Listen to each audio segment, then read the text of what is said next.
অবশেষে সমস্ত জারি জুরি শেষে, নাটক শেষে শেখ শাহজাহানকে সিবিআই নিজের হাতে পেল। নিজের ঘরে সিবিআই এবার শেখ শাহজাহানকে নিয়ে যাচ্ছে। জারি জুরি আর টিকলো না, কিন্তু এই মুহূর্তে বিশ্বাস করুন, এই মুহূর্তে রাত যত বাড়ছে তত আমার কৌতূহল বাড়ছে। আমার কৌতূহল বাড়ছে খানাপিনা নিয়ে, আমার কৌতূহল বাড়ছে ডিনার টাইম নিয়ে, নৈশ ভোজ। ওই বড় বড় নেতাদের নৈশ ভোজ নিয়ে আমরা কথা বলি না, ভিভিআইপিদের নৈশ ভোজ, ঠিক সেরকম আজ সাংবাদিক মন কৌতূহল প্রকাশ করছে শেখ শাহজাহানকে আজ রাতে কি খেতে দেবে সিবিআই। নিজাম প্যালেসে শেখ শাহজাহানকে আজ সিবিআই কি খেতে দেবে তার জবাব বাংলার মানুষ চায়। আমি তো চাই, আপনারাও নিশ্চয়ই চান এবং গোটা বাংলা চায়। শেখ শাহজাহানকে কি আজকে ডিনার টাইমে পিঠে খাওয়াবে, পুলি পিঠে খাওয়াবে, পাটিসাপটা খাওয়াবে, বেকড পিঠে খাওয়াবে, সেকা পিঠে খাওয়াবে, কোন পিঠে খাওয়াবে সন্দেশখালীর শাহজাহানকে সিবিআই? আজ তার জবাব বাংলার মানুষ চায়। এবং তার পাশাপাশি সন্দেশখালীর শাহজাহান কবে তিহারে পিঠে খাবে সেটা বাংলার মানুষ জানতে চায়। কারণ শাহজাহানকে বোধহয় নিজাম প্যালেসে রাখাটা ওয়েস্ট। শাহজাহানের মতন ভিভিআইপি তিনি কেন ছোট একটা নিজাম প্যালেসের অফিসে থাকবেন, বসবেন, ভিক্টরি সাইন দেখাবেন? তাকে তো বড় জায়গাতে নিয়ে যাওয়া উচিত, দিল্লিতে উড়িয়ে নিয়ে যাওয়া উচিত শেখ শাহজাহানকে। এবং শেখ শাহজাহানকে দিল্লিতেই বা কেন রাখা হবে? তিহারের মতন অত বড় উদ্যান, মরুদ্যানে একজন বাঘকে রাখা হোক, আজ গোটা বাংলা সেটা চায়। সন্দেশখালী থেকে প্লেন উড়ে যাক তিহারে। কিন্তু আমি অবাক হয়ে যাচ্ছি এই সমস্ত কিছুতে। আমরা তো দেখব মমতা বন্দ্যোপাধ্যায় ভাবছেন, তৃণমূল কংগ্রেস ভাবছে যে সন্দেশখালী নিয়ে রিপাবলিক বাংলা কভারেজ করা ভুলে গেছে, রিপাবলিক বাংলা সন্দেশখালী ভুলে গেছে। ভুলিনি, আজ থেকে বরঞ্চ কভারেজ আরো বাড়িয়ে দেবো। প্লেনের গতিতে উড়ে যাবে শেখ শাহজাহান। তিহারে কবে যাবে শেখ শাহজাহান? রাতে কোন পিঠে খাবে শেখ শাহজাহান? আদৌ সিবিআই পিঠে খাওয়াবে? কলকাতা অফিসে পিঠে খাবে, দিল্লি অফিসে পিঠে খাবে, মধ্যরাতে পিঠে খাবে, ঘুম ভাঙিয়ে পিঠে খাওয়ানো হবে, জল খাওয়ানোর পরে পিঠে খাওয়ানো হবে? জানতে তো মন চায়। মমতা বন্দ্যোপাধ্যায়, অভিষেক বন্দ্যোপাধ্যায় নিশ্চয়ই খোঁজটা লাগাবেন যে মধ্যরাতে শাহজাহানকে ডেকে, ওগো শুনছো, পিঠে খেয়ে নাও। সিবিআই এর কোনো অফিসার হয়তো বলবেন, কারণ শেখ শাহজাহানের মুখ খোলানোটা, শেখ শাহজাহান যাতে মুখ খোলে সেইটা এই মুহূর্তে সবচেয়ে বড় বিষয় আমাদের জন্য, আপনাদের জন্য। কারণ সোশ্যাল মিডিয়াতে যে ভাইরাল হয়েছে কথাটা, আপনার বাড়ির সামনে শেখ শাহজাহান দাঁড়িয়ে আছে আর আপনার বাড়ির সামনে জাস্টিস অভিজিৎ গাঙ্গুলি দাঁড়িয়ে আছে, কোন দিকে আপনি থাকবেন? আপনার বাড়ির সামনে মাফিয়ারাজ, আপনার বাড়ির সামনে মানুষের কণ্ঠস্বর, কোন দিকে আপনি থাকবেন? এটা জানার প্রয়োজন রয়েছে। এবং এটা অদ্ভুত লাগছে দেখে, ডেসপারেশন, মরিয়া, তৃণমূল কংগ্রেসের এই মরিয়া ভাবটা দেখে। তৃণমূল কংগ্রেস ভাবুন, আজ সকালবেলা আমার আপনার টাকা, আস্পর্ধা কত, রাজ্য সরকার আমার আপনার ট্যাক্সের টাকায় আজকে প্লেন খরচা করে দিল্লি গেছে, সুপ্রিম কোর্টে শেখ শাহজাহানের মামলা সিবিআই নিয়েছে, সেটা আটকানোর জন্য সুপ্রিম কোর্টে গেছে আপৎকালীনভাবে একটা হিয়ারিং এর জন্য, মানে জরুরি ভিত্তিতে হিয়ারিং। শাহজাহান যেন পিঠে না খেয়ে তার হাত পা চটচট চটচট করে কাঁপছে, শাহজাহান যেন ঘাম দিচ্ছে, সুগার ফল করে যাচ্ছে পিঠে না খেয়ে। কিসের তারা ভাই? সুপ্রিম কোর্ট অবশ্যই এই হিয়ারিংটা আপৎকালীনভাবে শোনেনি। প্রবলেমটা হচ্ছে রাজ্য সরকার বা মমতা বন্দ্যোপাধ্যায় বা পুলিশ মন্ত্রী বা রাজীব কুমাররা আপ্রাণ চেষ্টা করে যাচ্ছেন, এখনো আপ্রাণ চেষ্টা করে যাচ্ছেন যাতে কেসটা সিআইডির হাতেই থাকে। কারণ তার কারণ হলো জাস্টিস অভিজিৎ গঙ্গোপাধ্যায়ের ওই দমদম দাওয়াইয়ের মতন, হ্যাঁ একদম ঠিক শুনছেন, জাস্টিস অভিজিৎ গঙ্গোপাধ্যায় বলছেন আমার কাছে একটা দাওয়াই আছে, সেই দাওয়াইতেই শাহজাহানরা ঠান্ডা হয়ে যাবে। আমি বললাম বিধাননগর দাওয়াই কিনা? উনি বললেন কি দাওয়াই সেটা দেখতে পাবেন, কিন্তু হরিনাম সংকীর্তন করতে শুরু করবেন অনেক শাহজাহান। আমার অবাক লাগছে এটা দেখে যে মমতা বন্দ্যোপাধ্যায়ের যে ভয় বা তৃণমূল কংগ্রেসের যে ভয়, সেই ভয়টা বোধহয় বাস্তবায়িত হচ্ছে। কারণ শেখ শাহজাহানদেরকে সিবিআই এবার তুলছে, সিবিআই এখান থেকে দিল্লিতে নিয়ে যাওয়ার যে পরিকল্পনাটা, সেই পরিকল্পনাটাও হয়তো করছে, কিন্তু তারপরেই কাহানি মে টুইস্ট বা ক্লাইম্যাক্স। কারণ সিবিআই কি শুধুমাত্র, ইডি কি শুধুমাত্র শেখ শাহজাহানকে রাখবে? না এনআইএও এবার নিজের কাস্টাডিতে নেবে। এনআইএ যদি কাস্টাডিতে নেয় এবং শাহজাহান যদি মুখ খোলে, কার পৌষ মাস হবে আর কার সর্বনাশ হবে সেটা বাংলার মানুষ জানতে চায়। এবং বাংলার মানুষ বুঝতে পারছে তৃণমূল কংগ্রেস ঠকঠক করে কাঁপছে, কারণ এই প্রথমবার সন্দেশখালি নয়, শুধু মাফিয়া রাজের বিরুদ্ধে যেভাবে জনজাগরণ হয়েছে, দুর্নীতির বিরুদ্ধে যেভাবে জনজাগরণ হয়েছে, দুর্নীতির বিরুদ্ধে যে লোকটা আপোষহীন লড়াই দিয়েছিল আদালতে, যে মানুষগুলো টানা দুর্নীতির বিরুদ্ধে লড়াই করেছিল, তারা সবাই একজোট হচ্ছে। একদিকে শাহজাহান, একদিকে মমতা বন্দ্যোপাধ্যায়ের মাফিয়া গ্যাং, এবং তার একেবারে উল্টো দিকে আপনি বাংলার মানুষ এই মুহূর্তে কোন অবস্থান নিচ্ছেন আমরা দেখতে পাচ্ছি। কিন্তু কবে সন্দেশখালীর শাহজাহান পিঠে খেতে যাবে তিহারে, আজ তার জবাব বাংলার মানুষ চায়। শুরুতেই এই প্রতিবেদন এবং তারপর আসছে বিতর্কে। আগে টার্গেট শেখ শাহজাহান, ওকে টার্গেট করে ইডি ঢুকলো।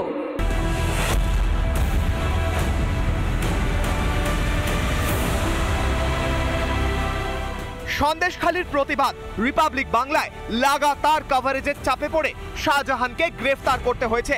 কিন্তু শাহজাহানকে এখনো বাঁচাতে মরিয়া তৃণমূল কংগ্রেস। রাজ্য সরকার এতটাই বেপরোয়া যে হাইকোর্টের নির্দেশ অমান্য করতেও হাত কাঁপছে না। শাহজাহানকে সিবিআই এর হাত থেকে বাঁচাতে সুপ্রিম কোর্টেও ছুটছে তারা। অবশ্য সেখানেও বিশেষ সুবিধা হয়নি।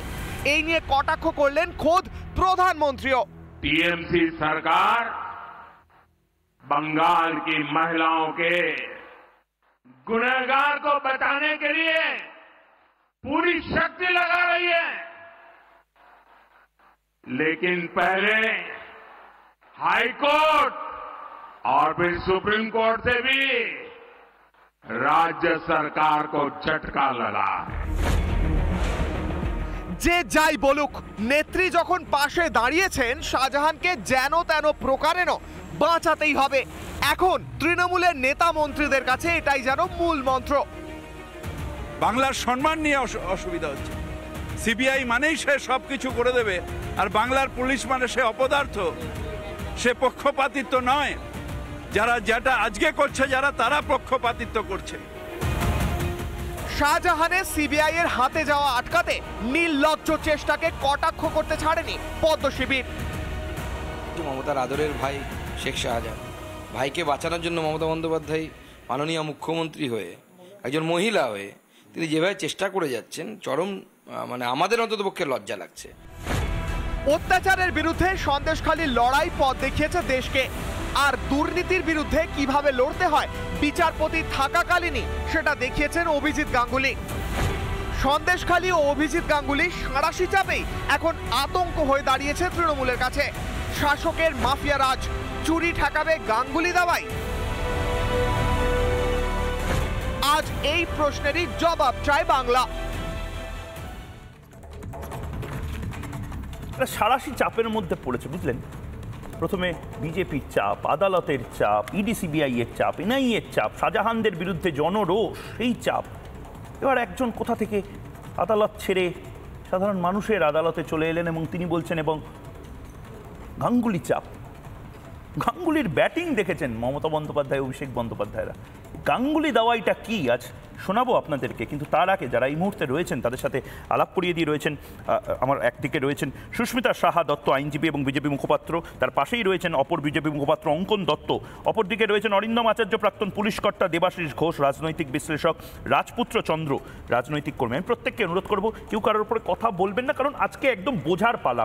সুস্মিতা দি, আজকে একেবারে স্পেসিফিক, মানে আমার ফুড ব্লগার হিসেবে খুব একটা খ্যাতি নেই, কিন্তু আজ আমি জানতে চাই ডিনারে, সিবিআই ইডি ডিনারে নিজাম প্যালেসে কি কোনো পিঠে টিঠে দেবে শাহজাহানকে, এবং কবে তিহারে এই পিঠে খাওয়ার যে পরিকল্পনা, সে পরিকল্পনাটা পূর্ণ হবে? সিবিআই বা ইডি খাওয়ার পিঠে দেবে কিনা জানি না, তবে কি বলবো, সিবিআই ইডির পদ্ধতি তো জেরা করার পদ্ধতি একটু অন্যরকম। না হলে পিছে দিতে পারলে ভালো হতো। সিআইডি থেকে আলাদা হবে, ভবানী ভবনে অনেক আলাদা, সন্দেশখালী পুলিশ স্টেশন থেকে আলাদা হবে। সিবিআই তো ওইভাবে জেরা করে না। সিবিআই একটা মানুষকে মানে মানসিকভাবে সে যখন তাকে মানে একটা দোষীকে মানসিকভাবে বিপর্যস্ত হয়ে দেখবে, তারা সিবিআই কিন্তু ওই পিঠে যদি বললাম যে পিঠে যদি দিতে পারতো আরো ভালো হতো, আমরা খুশি হতাম। মানে আমরা মানে যারা কিন্তু শাহজাহান বা শাহজাহানের ম্যাডাম বা বস তারা কিন্তু মামলা করতে পারে, একদম করুক, পিঠে দেবে, অসুবিধা নেই। পিঠে আমি বলছি পাটিসাপটা পুলি পিঠের কথা, আপনি বলছেন পিঠে দেওয়ার কথা। ভালো হতো, দেবে না পিঠে, আমি বলছি অন এয়ার বলছি পিঠে দিলে ভালো হতো। ও যা করেছে দেখো ময়ূক, আমি এসটি কমিশনের, ন্যাশনাল এসটি কমিশনের ইনভাইটি হয়ে আমি গিয়েছিলাম ওখানে সন্দেশখালীতে। সবটা বাদ দাও, সন্দেশখালীর বোধহয় 17টা অ্যাসেম্বলি কনস্টিটিউয়েন্সি আছে, তার মধ্যে 11টা হচ্ছে 10টা এসসি, একটা এসটি। তো সেখানে এসসি এসটি ওই প্রিভেনশন অফ অ্যাট্রোসিটিস অ্যাক্ট যেটা, সেখানে তার এগেনস্টে সে যেভাবে অত্যাচার করে গেছে শাহজাহান এবং উত্তম কি বলে শিবু হাজরা, এরা তো এসসি এসটিতে বিলং করে না। তো এদের এগেনস্টে অ্যাটলিস্ট এসসি এসটিটা অ্যাক্ট দেওয়া হলে, এটা যদি অন্য রাজ্যে হতো না এতক্ষণে চিৎকার শুরু হয়ে যেত যে এসসি এসটি অ্যাক্ট দেয়নি কেন, প্রিভেনশন অফ অ্যাট্রোসিটিস অ্যাক্ট দেয়নি কেন। এবং তারা দেয়নি এই কারণে, কারণ তারা অ্যান্টিসিপেটরি বেলটাও পাবে না। আর এই যে বড় বড় লেকচার দিচ্ছে, এই শাহজাহানের হয়ে কথা বলছে, আমাদের ট্যাক্সের টাকা কষ্ট করে রোজগারের টাকা সুপ্রিম কোর্টে গেছে। এইটাই যদি হাইকোর্টে আসতো, এদের সদিচ্ছাটা বোঝা যেত, শাহজাহানের মতন একটা ক্রিমিনালকে অ্যারেস্ট করা সদিচ্ছাটা বোঝা যেত। হতে পারে কোনো একটা অর্ডার মানুষ ভুল বুঝতে পারে, ঠিক মতন হয়তো বুঝতে পারেনি, কুণাল ঘোষও বুঝতে পারেনি, কি বলে অভিষেক বন্দ্যোপাধ্যায় বুঝতে পারেনি, তার জন্য তো একবার হাইকোর্টে আসতে পারতো যে মাইলর্ড আমরা বুঝতে পারছি না এখানে কি আপনি ইনভেস্টিগেশনটা স্টে করেছেন নাকি অ্যারেস্টটাই স্টে করে দিয়েছেন, সেটা কিন্তু একবারও করেনি। কি করলো, চলে গেল সাই করে দিল্লি চলে গেল, ওখানে সুপ্রিম কোর্টে। না সেটা শুধু নয় সুস্মিতা দি, সেটা শুধু নয়, মানে আপনি হয়তো বলছেন যে এটার মধ্যে কোনো টেকনিক্যাল এরর থাকতে পারে বা একটা ইন্টেনশন, যদি ইন্টেনশনালি বুঝতে পারেনি সেটা আমরা বুঝছি না, বুঝতে পারেনি না। রাজ্যের একজন সিনিয়র মন্ত্রী দিদি ফিরহাদ হাকিম, আমি পিসিআর কে বলবো, ফিরহাদ হাকিম বলছেন শাহজাহানের এই সিবিআই কে হ্যান্ডওভার, আমি জানি না, আমি নিজে কানে শুনতে চাই, তাই জন্য গোটা বাংলার মানুষকে শোনাতে চাই, শাহজাহানের হ্যান্ডওভার নাকি রাজ্যের জন্য অসম্মান। একবার শুনি এই বাইট। এই মমতা বন্দ্যোপাধ্যায় তো অন্য আমলে যখন তিনি বাংলার সম্মান নিয়ে অসুবিধা হচ্ছে। সিবিআই মানেই সে সবকিছু করে দেবে, আর বাংলার পুলিশ মানে সে অপদার্থ, সে পক্ষপাতিত্ব নয়। যারা যেটা আজকে করছে যারা, তারা পক্ষপাতিত্ব করছে। এটা সম্মান অসম্মানের লড়াই চলে এলো শাহজাহান এবং সিবিআই এর ক্ষেত্রে। টেনশনে ভয় কাঁপছে লোকে অদ্ভুতভাবে, এটা কেন, মানে আমি বোঝার চেষ্টা করছি, মানে শাহজাহানকে যদি এনআইও, শাহজাহান যদি কিছু নাই করে একদম বুক চিতিয়ে এনআই এর সামনে যাবে, সিবিআই এর সামনে যাবে, কেউ কিছু করলে লেকচার দেবে যে আমি ফাঁসির মঞ্চে ঝুলে পড়বো। তো এটা না করে শাহজাহান পিঠে খাওয়ার ইনভিটেশনও তো নিতে পারে। দিল্লির পিঠে কিরকম হয়, দিল্লির লাড্ডু শুনেছি ভালো হয়, পিঠেটা তো ভালো, রাজপুত্র পিঠেও তো খেতে যেতে পারে দিল্লিতে। বলো না, তোমার নেতা তো বলে বুক চিতিয়ে বলে যে পিঠে গন্তব্যস্থল তিহার না বিহার, এই নিয়ে আমাদের মতো মাথা ব্যথা নেই। কারণ শুনুন, শেখ শাহজাহানকে ওভার গ্লোরিফাই করছে ভারতীয় জনতা পার্টি, কোনো মানে নেই। একদমই তাই, কারণ শেখ শাহজাহানকে গ্লোরিফাই করাটা ভারতীয় জনতা পার্টি বোধহয় ভুল করছে। অ্যাকচুয়ালি গ্লোরিফাই করা উচিত শেখ শাহজাহানের মতন মাফিয়াকে যারা এন্ডোর্স করে মমতা বন্দ্যোপাধ্যায়। রিপাবলিক বাংলা, আমি আবারও বিজেপি মুখপাত্রদের সামনে বলছি যে রিপাবলিক বাংলা দ্ব্যর্থহীনভাবে বলছে এই শেখ শাহজাহানদের যারা পেট্রোনাইজ করছে তার নাম পুলিশ মন্ত্রী মমতা বন্দ্যোপাধ্যায়, এবং মমতা বন্দ্যোপাধ্যায়ের প্রিয় মাফিয়াদের একজন শেখ শাহজাহান শুধু ধরা পড়েছে, আরো বাকি আছে। শেখ শাহজাহান, এটা তোমাকে বলিনি কিন্তু, তুমি মাফিয়া না, তুমি সুইট ছেলে, ভালো ছেলে। আমি বলছি তোমাদের দলের মাফিয়াদেরকে আইসোলেট করা, সময় নষ্ট করা হচ্ছে বেসিক্যালি। একটা দুষ্কৃতী যে তার কাজ কি কর্ম কি করেছে সে প্রমাণিত হবে। দুষ্কৃতীকে নিয়ে পুলিশ মন্ত্রী বিধানসভায় স্টেটমেন্ট দেন কেন? দুষ্কৃতীকে নিয়ে পুলিশ মন্ত্রী, হয় পুলিশ মন্ত্রী জানেন না, হয় পুলিশ মন্ত্রী জানেন না, বা শেখ শাহজাহান জানেন না। উত্তরটা দিচ্ছি তো, অ্যালেজেড দুষ্কৃতী সে কাজ করেছে। অ্যালেজেড দুষ্কৃতী, আরে বাবা সে খারাপ করেছে। শেখ শাহজাহান কি তোমার পিঠে খাইয়েছে? শেখ শাহজাহান কি তোমার পিঠে খাইয়েছে? অ্যালেজেড দুষ্কৃতী মানে কি? দুষ্কৃতীকে হ্যাঁ মানা বলো। বলছি যে তুমি কি বিন লাদেনকে অ্যালেজেড দুষ্কৃতী, অ্যালেজেড টেররিস্ট বলো? শেখ শাহজাহানকে হ্যাঁ দুষ্কৃতী, বা তোমাদের গুটি গুটি বল, যে কোনো একটা বলো। হয় চকলেট হিরো বলো শেখ শাহজাহানকে, হয় চকলেট হিরো বলো, নয় বলো যে শেখ শাহজাহান হচ্ছে দুষ্কৃতী। তৃণমূল ভয় পাচ্ছ, দেখো রাজপুত্র ওভার হ্যারাস করা হচ্ছে জাস্ট বিকজ অঙ্কনকে ডিবেটে ডাকবো। বন্দ্যোপাধ্যায় এটাই বলতে চেয়েছিলেন, একজন তৃণমূল নেতাকে হ্যারাস করার চেষ্টা করা হচ্ছে, সেখানে শেখ শাহজাহানটা বড় কথা নয়। বেশ অঙ্কন বড় কি বলবে? এটাই তো তৃণমূল কংগ্রেস, এটাই তো তৃণমূল কংগ্রেসের থেকে প্রত্যাশিত। তৃণমূল কংগ্রেসে যে আজকে মামাটি মানুষ নেই, আজকে যে পুরোটাই মাফিয়া, মাফিয়ার রাজ কায়েম করেছে তৃণমূল কংগ্রেস, তার প্রমাণ হচ্ছে আজকে নাকি বিধানসভার বুকে মুখ্যমন্ত্রীকেও ব্যাট করতে হচ্ছে এই শেখ শাহজাহানের মতো একটা ক্রিমিনালের হয়ে। আর এখানে তৃণমূলের হয়ে যিনি বলছেন তাকে প্রথমে বলছে যে নাকি হ্যারাস করা হচ্ছে। আরে এটা লজ্জা নেই? যদি ঘরে মা বোন থাকে, যদি ঘরে কারুর স্ত্রী কারুর প্রেমিকা থাকে, তার চোখে চোখ রেখে একবার এই কথাটা বলুক না যে রাত 12টার সময় তোমাকে তৃণমূল করতে হবে, তোমাকে তৃণমূলের পার্টি অফিসে গিয়ে পিঠে বানাতে হবে। এটা হচ্ছে তৃণমূল কংগ্রেসের কাছে ওভার হ্যারাস নয়। আর যে একটা ধর্ষক, যে এক দিনের পর দিন বাংলার মা বোনেদেরকে এক সেকেন্ড বলতে হবে, তারপর তুমি বলবে, তারপর তুমি বলবে যে আজকে তার রাজনৈতিক ক্ষমতাকে ব্যবহার করে তার সন্দেশখালীর মা বোনেদেরকে পার্টি অফিসে ডেকে ধর্ষণ করেছে, তাকে বলা হচ্ছে হ্যারাস করা হচ্ছে। এটা তুমি জানলে কি করে অঙ্কন? এটা তুমি জানলে কি করে? আমি এইটুকুই প্রশ্ন করছি। ঘরে মা বোন আছে, আরে বাবা জানলে কি করে? ঘরে মা বোন আছে, ঘটনা সত্যি না মিথ্যা অঙ্কন তুমি জানলে কি করে? না হ্যাঁ এটা আমি কথাটা শোনো। এটাই তো তৃণমূল কংগ্রেস না? যখন হাঁসখালি হয় তখন এই তৃণমূল কংগ্রেস বলে যে ওটা রেপ ছিল না, মেয়েটা প্রেগনেন্ট ছিল না, লাভ অ্যাফেয়ার ছিল, সেটাকে দেখতে হবে। আবার এই এখানে যখন নারীরা কখনো মাস্ক পরে এসে বললে তখন বলছে এই তো না মুখ ঢাকা ভাড়া করা নায়িকা। এটাই তো তৃণমূল কংগ্রেস। এখান থেকে মুক্তির দাওয়াই কি? মুক্তির দাওয়াইটা কি অঙ্কন যদি জিজ্ঞেস করা হয় এই শাহজাহানদের থেকে মুক্তির দাওয়াইটা কি? শুনুন, এই যে সরকারটা চলছে, এই সরকারটাই হচ্ছে শেখ শাহজাহানের সরকার। এই সরকারটা আজকে পুরোপুরি চলে গেছে দস্যুদের হাতে, মাফিয়াদের হাতে, দুষ্কৃতীদের হাতে।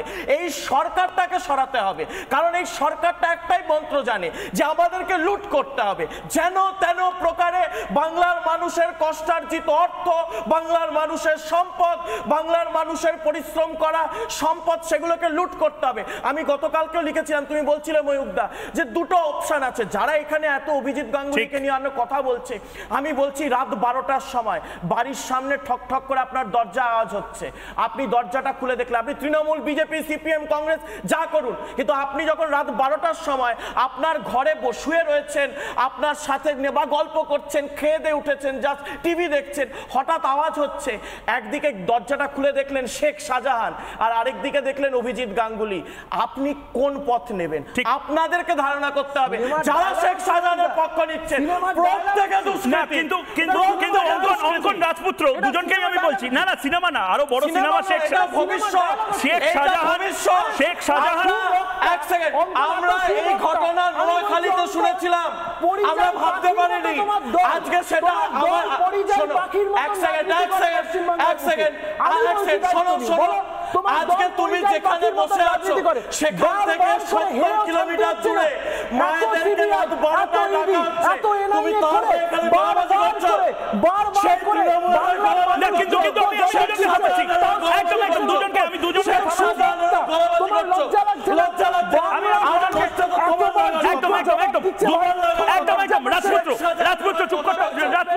অঙ্কন চুপ করো। আমি যাকে নিয়ে কথা হচ্ছে জাস্টিস অভিজিৎ গাঙ্গুলি রাজনীতিতে আসার পর প্রথম যে সাক্ষাৎকারটি রিপাবলিক বাংলাকে দেন, সেখানে উনি অদ্ভুত একটা কথা বলেন। উনি বলেন যে আমার কাছে ফর্মুলা আছে এই শেখ শাহজাহানদের ঠান্ডা করার, আমার কাছে ফর্মুলা আছে, মমতা বন্দ্যোপাধ্যায়ের দল নাকি নির্মূল হয়ে যাবে, মমতা বন্দ্যোপাধ্যায়ের দলের এই মাফিয়া রাজ এবং দুর্বৃত্তায়ন নির্মূল হয়ে যাবে। আমি জিজ্ঞেস করেছিলাম কি দাওয়াই? উনি বলছেন ভিটামিন ট্যাবলেটের মতন কি ট্যাবলেট নাকি দেবেন। আমি বললাম দমদম দাওয়াইয়ের কথা শুনেছি, আপনার এই গাঙ্গুলি দাওয়াইটা কি কি সেটা উনিই বলছেন, একবার শুনিনি। আপনার কাছে কি কোনো প্ল্যান আছে? আমার কাছে অবশ্যই প্ল্যান আছে, সেই প্ল্যান আমি বিজেপির ঊর্ধ্বতন মহলে বলবো। মানে কনফিডেন্স, আপনি বাংলার মানুষকে চোখে চোখে কনফিডেন্সটা দিতে পারছেন যে নির্ভয়ে ভোট দিতে যান এবার? যদি আমি যে প্ল্যানটা করেছি সেই প্ল্যানের বিন্দুমাত্র 20% কাজে লাগানো হয়, তাহলে এই তৃণমূল আর খুঁজে পাবেন না। তৃণমূল এই টোটকা, হ্যাঁ, এটা একটা সময় আমরা দমদম দাওয়াইয়ের কথা শুনেছিলাম, এটা তো সল্টলেক দাওয়াই, সম্পূর্ণ অহিংস দাওয়াই, একদম অহিংস দাওয়াই। তৃণমূলকে খুঁজে পাবে, তৃণমূল জানেই না পলিটিক্যাল বিরোধিতার মোকাবিলা কি করে করতে হয়। মানে আপনি বলছেন এবার অ্যাসিড হাতে আপনি বিভিন্ন গর্তে ওই অ্যাসিড এবং পোকামাকড় বের করার কোনো অ্যাসিড নেই, গর্তে গর্তে হরিনাম সংকীর্তন শোনানো হবে, দেখবেন তাতেই ইঁদুর মরে গেছে। হরিনাম সংকীর্তন শোনানো হবে? হ্যাঁ, হরিনাম সংকীর্তন, জয় শ্রীরাম বললেই দেখবেন ইঁদুর মরে গেছে। তা পাল্টা যখন চরম চরম ঢাক বাজাবে বিভিন্ন নতুন নতুন অনুব্রত, শাহজাহানরা, নতুন নতুন অনুব্রতের জন্ম হয় তবে তো, সেই জন্মটাই তো হবে না। আমি প্রত্যেকের কাছে যাব, কিন্তু অরিন্দম আচার্য আমি ওনার কাছে যেতে চাই। এই যে পাল্টা, আমি জানি না এটা প্রতিরোধের কথা বললেন কিনা, এই প্রতিরোধ তো আমরা দেখতে পাচ্ছি সন্দেশখালীতে, এই প্রতিরোধ তো দেখতে পাচ্ছি। জাস্টিস অভিজিৎ গাঙ্গুলি আজকে যে কথাটা বললেন যে চরম চরম ঢাক বাজালে মাটি খুঁড়ে নাকি হরিনাম সংকীর্তন শোনানো হবে, এবং তারপরে মুখে বলছেন অহিংস হবে, অহিংস হবে পুরো ঘটনাটা। আবার তারপর বলছেন বুলডোজার তো আমার প্রিয় জিনিস। মানে এখন আর মমতা বন্দ্যোপাধ্যায় বা অভিষেক বন্দ্যোপাধ্যায়ের এই মাফিয়া রাজের বিরুদ্ধে মানুষ ঠকঠক করে কাঁপছে না, অ্যাকচুয়ালি কাঁপছে তৃণমূল কংগ্রেস। এটা একটা পরিবর্তন, কি বলবেন? প্রথম কথা হচ্ছে কি, আমি জাস্টিস অভিজিৎ গঙ্গোপাধ্যায়কে অত্যন্ত শ্রদ্ধা করি, অত্যন্ত শ্রদ্ধা করি। উনি একটা মানে আমাদের ভারতের মধ্যে একটা আজকে সুনাম অর্জন করেছেন। অনেকে বিরোধিতা করতে পারে, কিন্তু আজকে উনি যা বক্তব্য বলছে, ময়ূকবাবু ওই অভিজিৎ বাবুকে দিয়ে না আজকে অনেক কিছু ঘটনা হচ্ছে, যে উনি সিটে বসে 4 মাস আগে থেকে নাকি যোগাযোগ করছে। আমি আজকে আপনাদের দর্শকদের বলতে চাচ্ছি একটা কথা, একজন ইন্সপেক্টর জেনারেল অফ পুলিশ আজকে রেজিগনেশন দিয়ে দিল 8 মাস আগে, এবং সে পরবর্তীকালে এমএলএ হলো এবং ক্যাবিনেট মন্ত্রী হয়ে গেল। আমি আরেকটা জিনিস বলতে চাচ্ছি, একজন এসপি, আমি নাম বলছি মিস্টার সৌম্য রায়, উনি হাওড়া রুরাল ছিলেন, ওনার স্ত্রী আজকে যে সোনারপুরে হচ্ছে এমএলএ। তাহলে সাধারণ মানুষ যারা আজকে নাকি বনের প্রাণে নাকি আজকে শাসক দলের ছিল, তাদের কাছ থেকে কি নিরপেক্ষ জাস্টিসটা আজকে আশা করতে পারে? অতএব এই ক্ষেত্রে আমি মনে করি আজকে আপনাকে একটা খুব মূল্যবান কথা বলেছি, আমি গণৎকার নয়, আমি বহুদিন আগে আপনাদের চ্যানেল সহ অন্যান্য চ্যানেলে বলে গেছিলাম যে যা নক্কারজনক ঘটনা 5 তারিখে হয়েছে, 5ই জানুয়ারি, ভারতের ইতিহাসে একটা কলঙ্কময় অধ্যায়। আজকে ইডি অফিসারদের যেভাবে বেড়েছে, চুরি থেকে শুরু করে না করেছে, আজকে ইডি সিবিআই হবে, ইডি হবে, পিএমএলএ অ্যাক্ট হবে, এবং কসিপা কপিপোসা অ্যাক্ট হবে। শেষ করছি একটা কথা বলে। না না, আমি শুধু একটাই জিনিস জানতে চাইছি স্যার, সেটা হচ্ছে যে শাহজাহানকে কি তার মানে দিল্লিতে নিয়ে যেতে পারাই যায়, কোনো বাধা নেই? না না না, আমি আপনাকে বলছি, এটা অনেকে মানুষের ভুল করছে। আপনাকে মনে রাখতে হবে যে রেশন দুর্নীতিতে যে চিঠিটা আজকে জ্যোতিপ্রিয় বাবুর ওখান থেকে পেয়েছিলেন, অলরেডি শঙ্কর আড্ডকে 750 কোটি টাকা বিদেশে পাচার করে বলছে আজকে চার্জশিট দিয়েছে। এই রেশনের টাকাটা কিন্তু সেন্ট্রাল গভর্নমেন্টের রয়েছে। On this ground, on account of this point, আজকে কিন্তু ওকে তিহারে যাওয়ার জন্য একটা বিরাট স্কোপ রয়েছে। শুধু তাই নয়, আমি অঙ্কর আসছি তোমার কাছে এবং দেবাশিসদার কাছে, স্পেসিফিক একটা এলিমেন্ট নিয়ে আমি আসবো, কিন্তু সুস্মিতা দি, আমি শুনছি যে সিবিআই ইডি শুধু নয়, এনআইএও ঢুকে পড়তে পারে। আসবে, কেন কেন কেন 100% আসবে। না না, এফবিআই আসবে না, এফবিআই আসবে, পরে আসবে। ওই দুবাই, থাইল্যান্ড, কি ভ্যানাতু, আমি উচ্চারণও করতে পারি না, ভ্যানাতুয়া না কি তোয়া, আরে ওখানে এমনি তো পরাস বর্ডার, না আমি শুনিনি। এনআইএ কেন আসতে পারে? এনআইএ মানে এনআইএ কেন পিঠে খাওয়াতে পারে শাহজাহানকে? না না, যেরকম ভাবে প্রোটেকশন দেওয়া হয়েছে শাহজাহানকে, এবং সেখানে ওই জায়গাটা পোরাস বর্ডার, এমনি তো পোরাস বর্ডার রাজপুত্র, তো সেখানে যে কোনো মুহূর্তে তো ওখানে ক্রস করে যেতে সাহায্য করতেই পারে, না করার কিছু নেই, এনআইএ কে আসতেই হবে। এবং ওখানে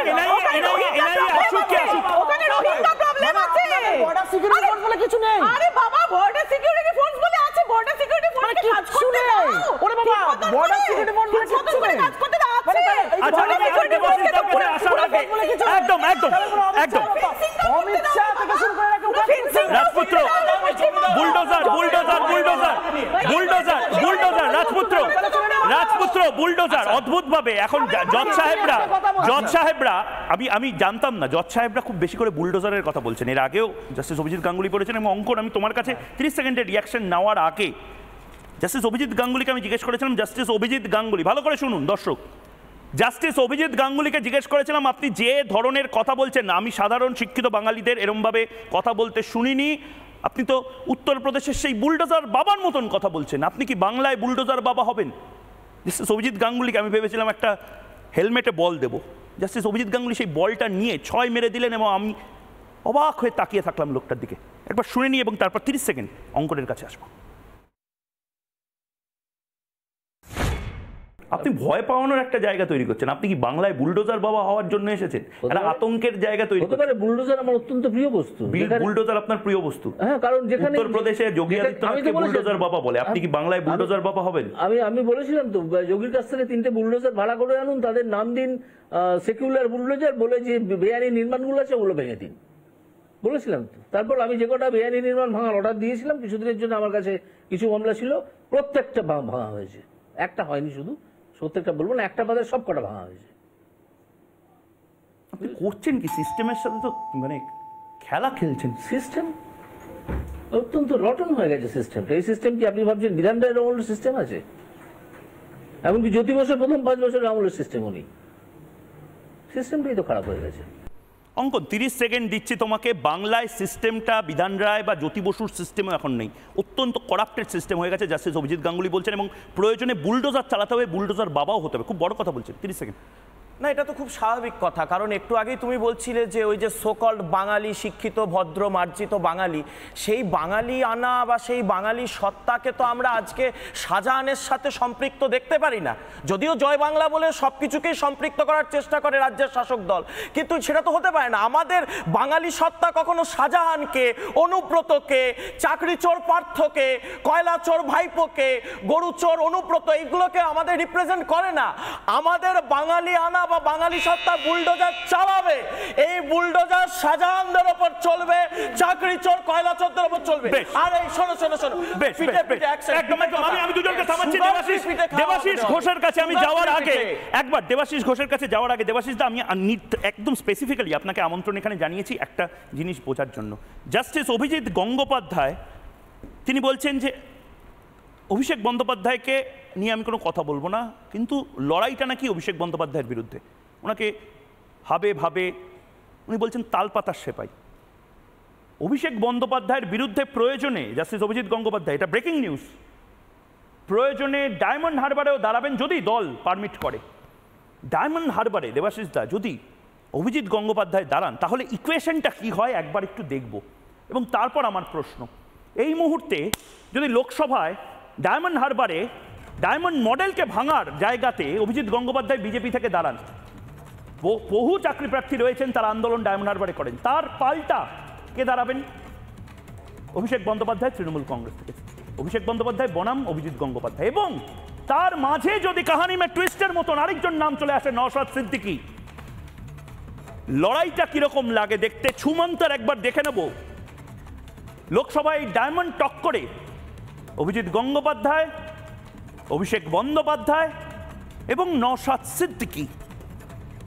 আদৌ কি দেবাশিস দা, আমার প্রশ্ন এবার, এই যে ছবিটা, এই ছবিটা খুব খুব গেথে যাওয়ার মতন ছবি, দেবাশিস ঘোষ, আদৌ কি অভিষেক বন্দ্যোপাধ্যায় ডায়মন্ড হারবার এরপরে দাঁড়াবেন? না ওই ঠকঠক করে কাপা তৃণমূলে অভিষেক বন্দ্যোপাধ্যায়েরও এবার নতুন করে কোনো রিস্ট্র্যাটেজাইজ করবেন, কি মনে হয়? হচ্ছে অভিজিৎ গাঙ্গুলি যে নিজের ইমেজটা আজকে তৈরি হয়েছে, বা ওনার কাজের জন্য যে ইমেজ উনি তৈরি করেছেন, এবং সেই জায়গা থেকে উনি যখন রাজনীতিতে এসেছেন, তো আজকে তো ওনাকে সবাই অনেকেই ঈশ্বরের জায়গায় নিয়ে গেছেন, এবং হয়তো জাস্টিস অভিজিৎ গাঙ্গুলিকে নিয়ে গেছেন, কিন্তু সেটাতেই মানুষ আজকে ওনার উপর ভরসা রাখবে। অতএব সেখানে উনি যে কেন্দ্র থেকেই দাঁড়ান না কেন, ওনার বিরুদ্ধে যেই দাঁড়াক তার জেতাটা একটু কঠিন আছে। কিন্তু উনি বলছেন আমি অভিষেক বন্দ্যোপাধ্যায়ের বিরুদ্ধে দাঁড়াতে চাই না। আমি দেখুন, আমরা এটাই অন্তত বুঝেছি যে মানুষটি অত্যন্ত সৎ, এবং কোনো কোনো জায়গায় হয়তো অনেকটা আবেগপ্রবণ। উনি আজকে রাজনীতির মঞ্চে এসছেন, হয়তো আস্তে আস্তে ওনার মধ্যে সেই ম্যাচুরিটিও এসে যাবে। তো আজকে উনি যে কথাটা বলছেন অনেকটা আবেগের জায়গা থেকে বলছেন। এটাই আমার বক্তব্য যে অভিজিৎ গাঙ্গুলিকে এবার হয়তো আস্তে আস্তে এই জায়গাটায় একটু অ্যাকাস্টামড হতে হবে, যে একটা পার্টির মধ্যে থেকে পার্টি লাইনে ওনাকে কথা বলতে হবে, এবং আলটিমেটলি পার্টির যে ডিসিশন সেটাই ওনাকে মানতে হবে। আমি এখানে আরেকটা ছোট্ট কথা বলি ময়ূক, যে ধরে নিন, আমি এটা একেবারে অন্য প্রসঙ্গে গেলাম যেটা নিয়ে প্রথমে আলোচনা হচ্ছিল, যে আমাদের আজকে ধরে নাও ময়ূক আমার মেয়ের জন্মদিন, তুমি আমার মেয়ের জন্মদিনে ম্যাক্সিমাম কি গিফট করতে পারো, বা অঙ্কন কি গিফট করতে পারে, মানে একটা স্বাভাবিকভাবে একটা মেয়ের জন্মদিনে কি গিফট করতে পারে কেউ? আমি একটা তথ্য দিচ্ছি, এই যে রেশন দুর্নীতিতে যে বালু, যাকে গ্রেপ্তার করা হয়েছে, সেই ওনার একজন মেয়ে আছে, আমরা সবাই জানি, কোভিড পিরিয়ডে যিনি প্রায় শিক্ষাতে মানে পড়াশুনো করিয়ে 3 কোটি টাকা নগদ পেয়েছিলেন। তার জন্মদিনে শাহজাহান একটা গাড়ি উপহার দিয়েছিল, স্করপিও গাড়ি, এটা বোধহয় সবাই জানেন। মানে এই যে এর জন্য মমতা ব্যানার্জি আজকে দাঁড়িয়ে এনাকে ডিফেন্ড করছে, এর জন্য তৃণমূলের সরকার আজকে এক মিনিট কেউ কারোর উপর কথা বলবেন না প্লিজ, আমি প্রত্যেককে টাইম দেবো। সুপ্রিম কোর্টে যাচ্ছে এটার জন্য, এই সুপ্রিম কোর্টে যাচ্ছে শুধু নয়, আমাদের ট্যাক্সের টাকায়। দেবাশিস ঘোষ, আপনার ট্যাক্সের টাকায় আসতে চাইছি। এই পয়সাটা কার? এই পয়সাটা আমার, তোমার, সবার ট্যাক্সের পয়সা। মানে একটা দুর্নীতি, একটা দুষ্কৃতি, একটা চোর, এদেরকে বাঁচাতে আমাদের ট্যাক্সের পয়সা নিয়ে ঠিনিমিনি খাওয়ার অধিকার। দেবাশিস দা, আমার পয়েন্ট এখানেই যে মমতা বন্দ্যোপাধ্যায় এই জায়গাটা রাখছেন কেন? মানে শাহজাহানকে বাঁচাতে সিবিআই যাতে না ধরে তার জন্য সুপ্রিম কোর্টে পর্যন্ত, আমি ধরে নিলাম এটা পার্থ চট্টোপাধ্যায়ের জন্য হতেই পারে, দীর্ঘদিনের লোক, আমি ধরে নিলাম জ্যোতিপ্রিয়, শাহজাহানে কি জীবন কাঠি আছে দেবাশিস ঘোষ? ময়ূখ খুব অবভিয়াস, কেন উনি তাপস রায়কে বাঁচাতে চাইবেন না, কেন শাহজাহানকে বাঁচাতে চাইবেন, তার কারণটা খুব পরিষ্কার। কারণ মানে শাহজাহান, সুজয় ভদ্র এরা কি জানে? শাহজাহান, জাহাঙ্গীর, আরাবুলরা ভোটের সময় যে কাজে আসবে সেটা তাপস রায় বা এরা আসতে পারবে না। কারণ যদি স্বাভাবিকভাবে পুলিশ প্রশাসনকে সরিয়ে দেওয়া হয় এবং এই ধরনের দুষ্কৃতীদের সরিয়ে দেওয়া হয়, তাহলে তৃণমূলের জমানত বাজেয়াপ্ত হয়ে যেতে পারে, এবং এটাই তৃণমূল কংগ্রেসের ভয়। আজকে টম, ডিক অ্যান্ড হ্যারি যে কেউ তৃণমূল কংগ্রেসের কোনো ক্যান্ডিডেট হিসেবে দাঁড়াক এবং শুধু এই দুষ্কৃতীদের সরিয়ে দেওয়া হোক, পুলিশ প্রশাসনকে সরিয়ে দেওয়া হোক, সাধারণ ভোট হোক, তৃণমূল কংগ্রেসের জমানত বাজেয়াপ্ত হতে পারে। কারণ এই দুর্নীতি, এই রকম ভয়াবহ পরিবেশ পশ্চিমবঙ্গ এর আগে কখনো পরিলক্ষণ করেনি। কিন্তু বুলডোজার বাবা নিয়ে কি বলবেন? বুলডোজার বাবা নিয়ে, বুলডোজার নতুন, আমি জানি না, অঙ্কন আমি একটু মানে দেবাশিস দার সাথেও বদমাইশি করে নেওয়ার আমার ইচ্ছা।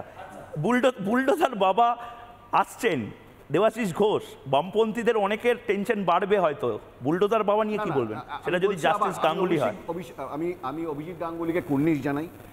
কারণ এইরকম একটা জায়গা থেকে উনি যে বড় একটা ঝুঁকি নিয়েছেন, তার জন্য আজকে যে রাজনীতির পরিসর, সেখানে দুষ্কৃতী, চোর এরা মিলে যে আমরা আজকে বলছিলাম, অনেকদিন ধরে বলছি তৃণমূল কংগ্রেস মানেই দুষ্কৃতী। তো এই জায়গা থেকে উনি যে আজকে এসেছেন, এই যে পাঁকে নেমে পাক পরিষ্কার করছেন, এত বড় ঝুঁকি, তার জন্য ওনাকে কুর্নিশ জানাই। কিন্তু আপনার বন্ধুরা তো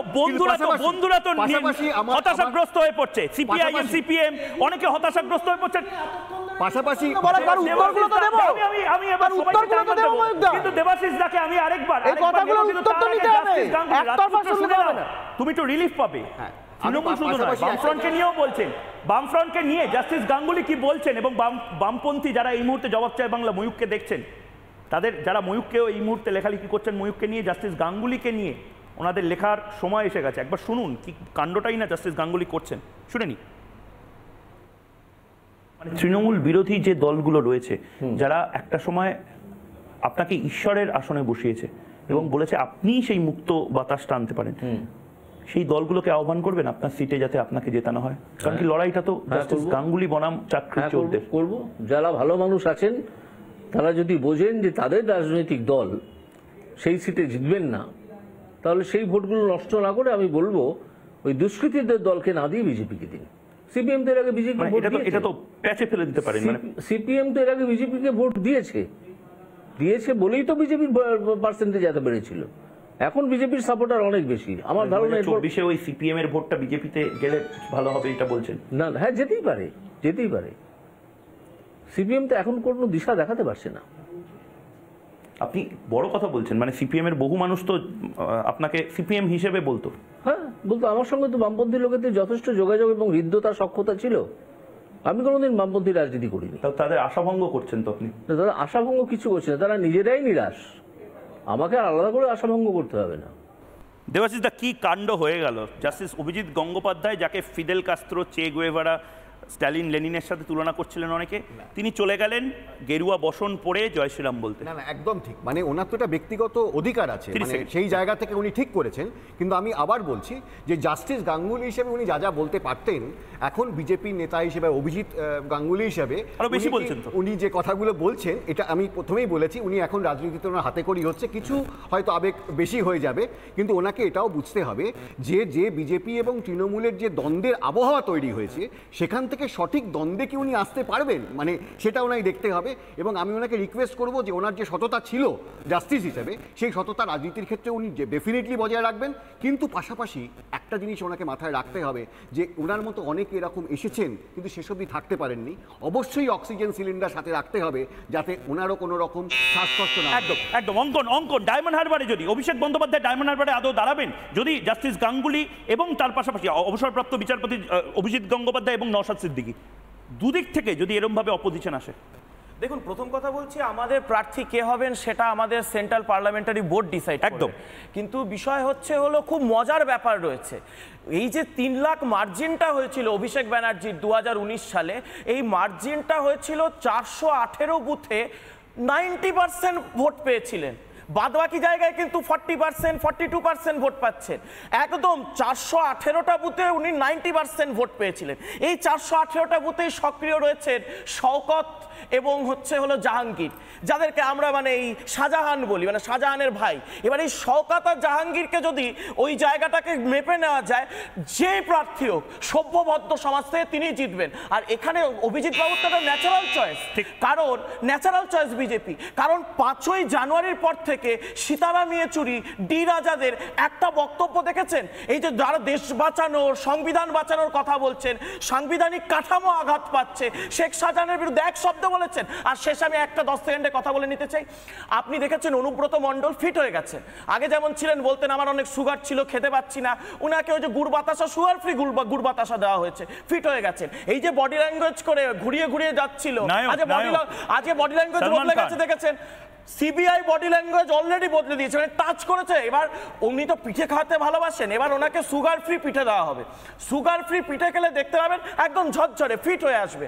সিবিআই নেবে এখানে যে সমস্ত ময়লা আবর্জনা রয়েছে, যাদের সুগার, প্রেশার কি সব গন্ডগোল হয়ে যায়, সেই সমস্তগুলোকে সব, যেমন অনুব্রত মণ্ডল আজকে শরীর ঝরিয়ে একদম ফিট হয়ে গেছেন। সুস্থ থাকতে হলে রোগা থাকতে হবে, সুগার প্রেশারের ঝামেলা নিলে চলবে না। তেমনি অনুব্রত মণ্ডলের মতো একদম সোজা ফিট করে দেওয়া হবে শাহজাহানকে। একদম একদম একদম একদম। রাজপুত্র তোমার কাছে আসার আগে যেহেতু অঙ্কন এই বক্তব্যটা লাগাতার বললো, এবং অবশ্যই বিজেপির ফাইনাল লিস্ট যেটা, সেটাতে আদৌ জাস্টিস গাঙ্গুলির নাম থাকে কি না থাকে এটা একেবারে তাদের ইন্টারনাল ব্যাপার। কিন্তু অভিজিৎ গঙ্গোপাধ্যায় এই ডায়মন্ড হারবার নিয়ে ঠিক কি বলেছিলেন একবার শুনে নি, এবং তারপর তোমার কাছে এসছে এবং বাকিদের কাছেও একদম নির্ধারিত টাইম দেবো, শুনে নিন। যার নাম আপনি নিতেও চান না মুখে, সেই ভদ্রলোকের বিরুদ্ধে আপনি ডায়মন্ড হারবার বা দক্ষিণ কলকাতায় কি দাঁড়াবেন? হ্যাঁ, নিশ্চয়ই, কেন দাঁড়াবো? যদি বিজেপি আমাকে বলে ফাইট করতে। অভিষেক বন্দ্যোপাধ্যায়ের বিরুদ্ধে জাস্টিস অভিজিৎ গাঙ্গুলি। কি অভিষেক বন্দ্যোপাধ্যায়? অভিষেক বন্দ্যোপাধ্যায়টা কি? একটা দলের জেনারেল সেক্রেটারিকে আপনি তুচ্ছতাচ্ছিল্য মানে একেবারে। না, আমি জানি না কি অভিষেক বন্দ্যোপাধ্যায়। আমি যে একটু আগে বললাম এই ধরনের নাম করবেন না আমার সামনে। একজন দুষ্কৃতকারীকে নিয়ে আলোচনা করবো নাকি আমি? আপনাকে এইটুকু তো মনে রাখতে হবে যে আমি কিছুক্ষণ আগে পর্যন্ত হাইকোর্টের জাজ ছিলাম। আমি একটা দুষ্কৃতকারীকে নিয়ে আলোচনা করবো। আমি আলোচনা করতে পারি, মমতা বন্দ্যোপাধ্যায় যদি আমার সম্বন্ধে কিছু বলেন আমি তার একটা কোনো প্রতিক্রিয়া দিতে পারি। এদের সম্বন্ধে কি প্রতিক্রিয়া দেবো? রাজপুত্র একজন দুষ্কৃতিকারীকে নিয়ে আলোচনা করতে চান না, সেই দুষ্কৃতিকারী কে? ওনার কথায় তুমি শুনলে কথার উত্তর না দিয়ে বলবো উনি ফুল অফ কন্ট্রাডিকশন। আচ্ছা, উনি হচ্ছেন ফুল অফ কন্ট্রাডিকশন। একবার বলছেন অহিংস আন্দোলন করব, একবার বলছেন বুলডোজার চালাবো, ফুল অফ কন্ট্রাডিকশন। আর নিজেকে ফালতু লোক তো উনি নিজেই বলেছেন আমি এ কাজ করবো না, আমি ওনাকে কেন ফালতু লোক বলবো? আমি শুধু বলবো ওনাকে মিসইনফর্ম ভদ্রলোক মিসইনফর্ম। ভদ্রলোক চেনেন না অভিষেক বন্দ্যোপাধ্যায় এখনো কে। আমি বলে দিচ্ছি, বিজেপি বুঝে গেছে, ওনার বোঝাটা বাকি আছে। আগামী এই নির্বাচন তো এসেই গেল, এই নির্বাচন আর আগামী 2026-এর নির্বাচনের মধ্যে বুঝে যাবেন অভিষেক বন্দ্যোপাধ্যায়কে। জাস্টিস অভিজিৎ গাঙ্গুলিও বুঝবেন, এবং সেই সমস্ত তাম রাজনৈতিক দল যারা পরিযায়ী পাখির মতন এসে পশ্চিমবঙ্গে রাজনীতি করছে, তারা সবাই বুঝে যাবে অভিষেক বন্দ্যোপাধ্যায় কি জিনিস। তোমার কাছে 2 সেকেন্ড বাকি ছিল, তুমি হয়তো এটাও বলে দিতে পারতে আকাশে বাতাসে পজিটিভ এনার্জি নামটা মনে আছে অভিষেক ব্যানার্জি। তোমার আরেকটু হয়তো নম্বর বাড়তো, সেই হ্যাঁ এক পয়েন্ট হয়তো তুমি কম হলো। আমি অরিন্দম আচার্য আপনার কাছে যেতে চাই। অরিন্দম বাবু, আচ্ছা 10 সেকেন্ড। আমার যেটা মনে হয়েছে অভিজিৎ বাবু খুব সুচিন্তিতভাবে এই জায়গাটা তুলেছে। না, মমতা বন্দ্যোপাধ্যায়কে উনি অ্যাপ্রিশিয়েট করছেন। উনি ওই সেই পুরনো ওই ডিভাইড অ্যান্ড রুল পলিসি, মানে উনি একদিকে মমতা ব্যানার্জিকে তুলেছেন আর একদিকে অভিষেক ব্যানার্জিকে নামিয়েছেন, মানে তৃণমূলের মধ্যে এটাও কি কুরুচিকর নয়? অভিষেক বন্দ্যোপাধ্যায় একটা দলের জেনারেল সেক্রেটারি, তাকে কখনো তালপাতা সেবাই বলছেন। একেবারে সেটা তো আমি বলছি যে উনি রাজনীতিতে এখন নতুন এসেছেন, সেই জায়গাটা থেকে এখনো সেই জিনিসটা রয়ে গেছে। কিন্তু উনি যেটা করার চেষ্টা করেছেন যে একদিকে অভিষেক বন্দ্যোপাধ্যায়কে নামিয়েছেন আর একদিকে মমতা ব্যানার্জিকে উঠিয়েছেন, মানে তৃণমূলের মধ্যে যে দ্বন্দ্বটা আছে সেই দ্বন্দ্বটাকে কিন্তু উনি আবার উস্কে দিয়েছেন, যেটা ওনার ভোট রাজনীতিতে খুব কাজে আসবে। ঠিক ঠিক। আমি একবার অরিন্দম বাবু এবং সুস্মিতাদির কাছে যাওয়ার আগে খুব গুরুত্বপূর্ণ যে পার্টটা, যেটা আবারও বলছি, দুয়ারে অপপ্রচার ক্যাম্পেইন, নতুন ক্যাম্পেইন তৃণমূল কংগ্রেস চালাচ্ছে। এই দুয়ারে অপপ্রচারটা কি না, দেখো এই যে লোকটি বিজেপির হয়ে এতদিন ধরে রায়গুলো দিয়েছে, দেখো এই লোকটির 80% মামলাই তো রিজেক্ট হয়ে গেছে, ভুল। এবং এইটা বিশেষজ্ঞ আইনজ্ঞরা বারবার বলছেন, কিন্তু আপনারা বিভ্রান্ত যাতে না হন, আমি আবারও অভিজিৎ গঙ্গোপাধ্যায়কে এই প্রশ্নটা করেছিলাম। উনি কি বলেছেন? 80% যে ভার্ডিক্ট, ওনার নাকি সমস্ত ক্যান্সেল হয়ে গেছে। এই নিয়ে একবার শুনবো এবং বাকি দুজনের কাছে শেষ বক্তা হিসেবে নিয়ে নেব রিয়াকশন। বিভিন্ন লোকে মেসেজ করছে এবং পোস্ট করছে একটা জিনিস, তৃণমূলের একটা বড় অংশ থেকে, আমি নির্দিষ্টভাবে বলছি, আপনার 80% রায়ের উপর নাকি স্থগিতাদেশ দেওয়া হয়েছে, হয় সেটা উচ্চ আদালতে চ্যালেঞ্জ হয়েছে, নয়তো বাতিল হয়েছে। সম্পূর্ণ মিথ্যে কথা। এটা আপনি যদি ব্যাখ্যা করে বলেন। সম্পূর্ণ মিথ্যে কথা। কোনো রায় আমার এখনো পর্যন্ত স্টে হয়ে পড়ে আছে মাত্র 2টো, আর 16টা মামলা 19টা মামলা হাইকোর্টে ফেরত পাঠানো হয়েছে আবার পুনর্বিচারের জন্য ডিভিশন বেঞ্চের কাছে। সুপ্রিম কোর্ট তো ওখানেই খারিজ করে দিতে পারতো 19টা মামলা, পড়েনি তো। 19টার অ্যাপিলেন্ট কে ছিল? স্টেট ছিল, স্টেটেরই তো হার হয়েছে। এখানে আমার জাজমেন্ট শুধু প্রথমে টেস্টেড হয়েছে ডিভিশন বেঞ্চে, বেশিরভাগ জাজমেন্ট। কোনো জাজমেন্ট তারা আশকারা পেয়ে গিয়েছেন, কিছু বড় উকিলের আশকারা পেয়ে সোজা হাইকোর্টে সুপ্রিম কোর্টে চলে গেছেন। এসব তালপাতার সেপাইরা গেছেন সুপ্রিম কোর্ট তাদেরকে পাত্তাও দেয়নি। সুস্মিতা দি 30 সেকেন্ড।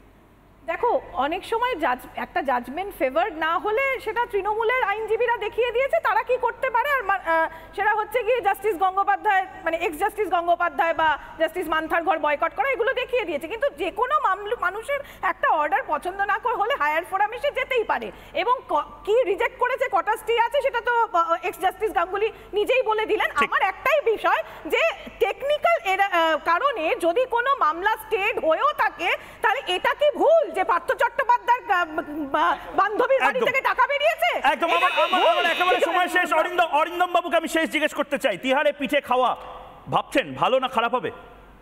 আমি তো মনে করে থাকি এই ধরনের দুষ্কৃতীদের চরম শিক্ষা দেওয়া দরকার, এবং তাদের সাথে যারা রয়েছে তাদেরকে প্রত্যেকের বিরুদ্ধে অ্যাকশন না নিলে, আজকে আমি বলছি যে সত্য চিরকাল জিত হয়, মিথ্যে জিত হয় না। শেষ করছি একটা কথা বলে, আপনি বলুন তো, তদন্ত না হলে 13 কোটি টাকার সম্পত্তি আজকে হাজরা এলাকায় বেরোলো কোত্থেকে? একদম। আমি বলবো শুধু নয়, আমি এইটা নিয়ে লাগাতার কথা বলবো, কিন্তু আমার এখন মন চায় জানতে কবে সন্দেশখালীর শাহজাহান তিহারে যাবে পিঠে খেতে। আপনারাও দিন গুনুন, মধ্যরাতে পিঠে খেতে শাহজাহানকে ডাকা হয় কিনা সিবিআই দপ্তরে জানতে চোখ রাখুন রিপাবলিক বাংলা। একটা ছোট্ট বিরতির পর ফিরে আসছি সঙ্গে।